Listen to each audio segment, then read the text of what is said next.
Hey gang, how's it going? Joanna here chiming in for our weekly training today on Wednesday.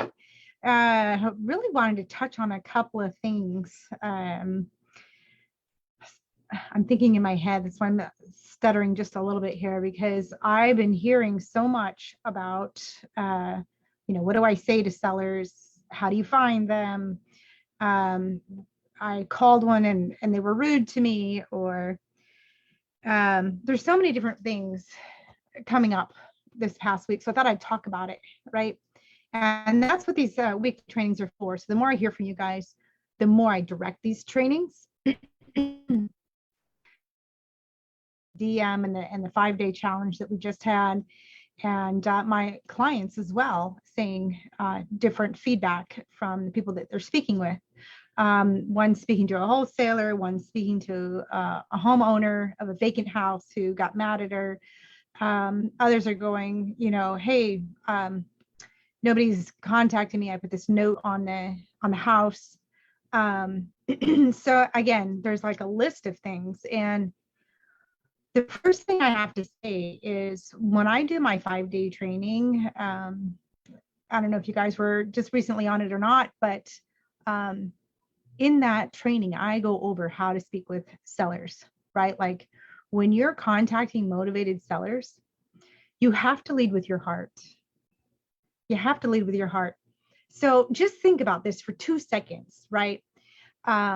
If you're contacting somebody to get something, they're going to be pissed off, think you're crazy, think you're a shark, think you're whatever they want to think, right? They're just going to be mad and hang up.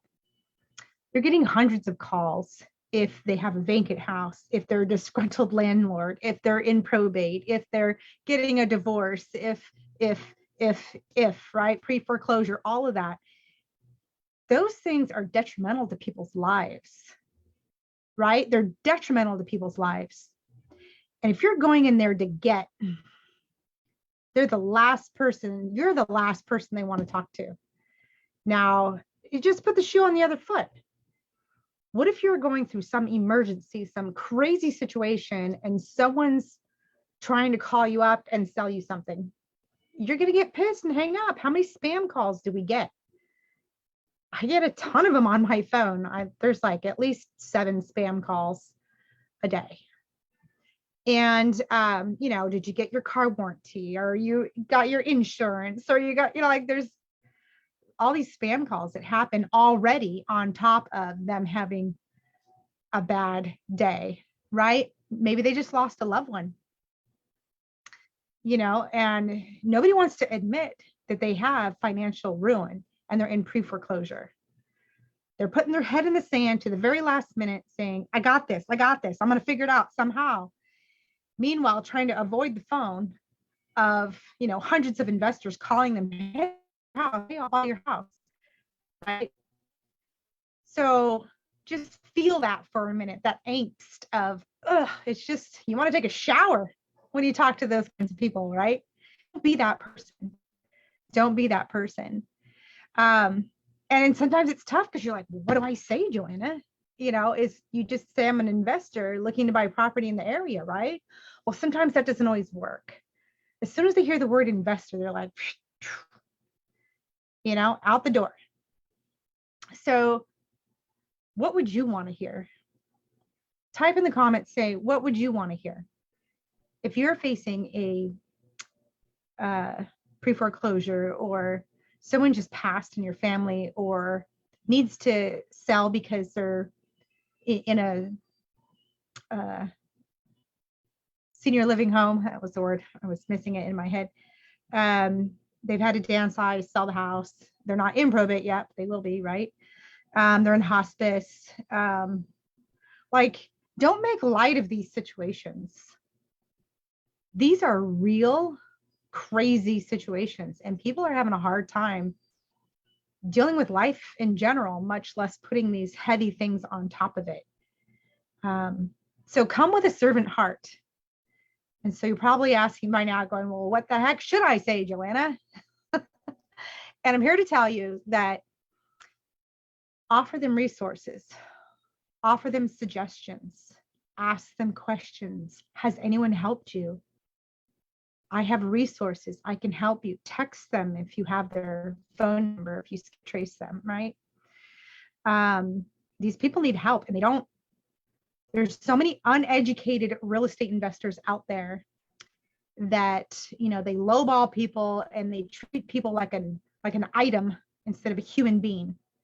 People need a human being now more than ever. They need a human being at the other end of the phone. Okay, so let's put it in this perspective. Remember when 9/11 happened? And I hate to bring up catastrophes, crazy things that have happened, but everyone can relate, right? When that happened, how many people reached out and put their hand up and helped people out of the ruins, put them to safety, traveled from across the nation to help, right? So think in that regard. When you're calling somebody on the phone, think of that that terrorist disaster that happened. I was just thinking of the pandemic, that's why, which wasn't natural either. But anyways, we all face so many different things. Think of that particular moment where everyone came together as a nation and we're putting a hand out to help.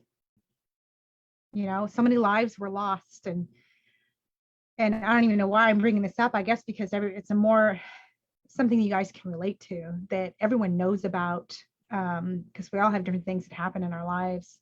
Some of you even may have lost people in 9/11, and my heart goes out to you. What I'm saying is, have that same heart when you're speaking to people in pre-foreclosure, in probate, a disgruntled landlord. The big thing that's happened through this pandemic is I've saw a lot of posts on Facebook about be kind. You don't know what people are going through. All this mental health commercials and acknowledgments came out, people going through, mental health issues, right? And mental health doesn't mean you have a disease or there's something wrong with you. It just means that you're on overload, right? You're on overload. You can't handle what's going on at the moment. The world has gotten pretty tough lately. So there's a lot of that coming to the surface for people to understand. What I've seen the most, as I was saying on Facebook, is be kind. You don't know what people are going through. Not everybody can handle what you can handle, and vice versa, right? So be kind. Offer a hand up, right? So when you're approaching a motivated seller, say things, like, hey, I have resources. I see this house is vacant, or, you're probably getting hit with 100 investors trying to offer you money and whatever. I offer resources. Be a resource. Ask questions. How can I help you? What are you looking for? What would you like to get out of an investor contacting you? Be that helpful person.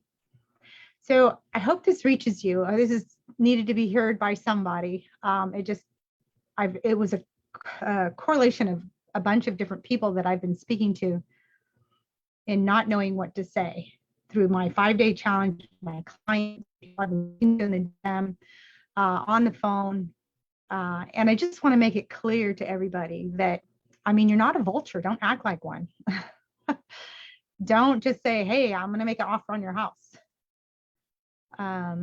Don't say you're an investor. Don't say you're a realtor. Don't say you're whatever it is you want to title yourself. Get rid of the title and just say, I'm a human being. I'm here to help. Right? Use human being as your title. Have heart when you're speaking to somebody, and you'll get more deals coming at you and referred to you. Zig Ziglar once said, if you help enough people to get what they need, you'll get everything that you want. All right, so I'm going to leave you guys with that. I hope that was helpful. Type in the comments anything that you need to hear, what you got from this. If you got value, #value. I would appreciate your feedback, and any questions, we'll put them on the next training. All right. Take care. Bye.